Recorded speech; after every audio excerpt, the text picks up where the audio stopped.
কথা বলা রাজনীতি বোধহয় শেষ হয়েছে, এখন কাজের সময় এসছে। আমরা অনেক ত্যাগের বিনিময়ে, অনেক রক্তপাতের বিনিময়ে আমরা মুক্ত হয়েছি। এমন একটা শক্তিকে আমরা এখান থেকে পরাজিত করতে সক্ষম হয়েছি, যারা মাত্র 36 দিনে 2000-এর উপরে আমাদের ছেলে 15 বছরে প্রায় 20,000 মানুষকে হত্যা করেছে, 60 লক্ষ মানুষকে মিথ্যা মামলা দিয়েছে।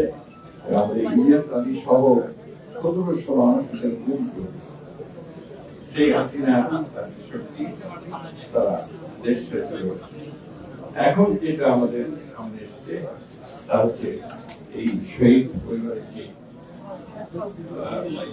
সদস্যরা আছেন তাদের পুনর্বাসনের ব্যবস্থা করা, তাদের সন্তান যদি থাকে সেই সন্তানদের যেন মানুষ হয়, সমাজে টিকে থাকতে পারে ব্যক্তিত্বের মধ্যে দিয়ে, এবং তাদের মা পিতারা যেন অসহায় বোধ না করেন, তাদের লেখাপড়া স্বাস্থ্য সবকিছু সামগ্রিক পুনর্বাসনের যে ব্যবস্থা করা আমাদের প্রধান দায়িত্ব। সেই সঙ্গে আমাদের যে দায়িত্ব বলতেছে আমাদের উপরে, এই যারা রক্ত দিয়েছে তাদের রক্তের উপর দিয়ে যে দায়িত্ব আমাদের করছে সেটা হচ্ছে তারাই কি যন্ত্রণা তারা বহন করছে, কি অনিশ্চয়তার মধ্যে তারা এই সময় একটু পাশে দাঁড়ানো, একটু তাদেরকে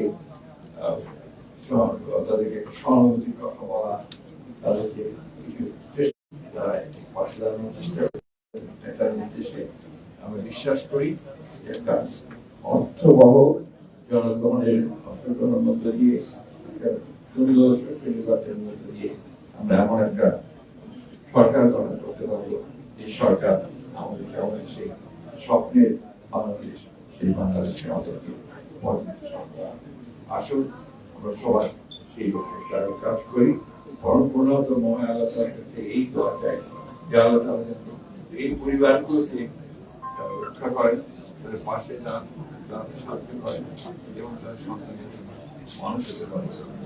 সকলকে ধন্যবাদ।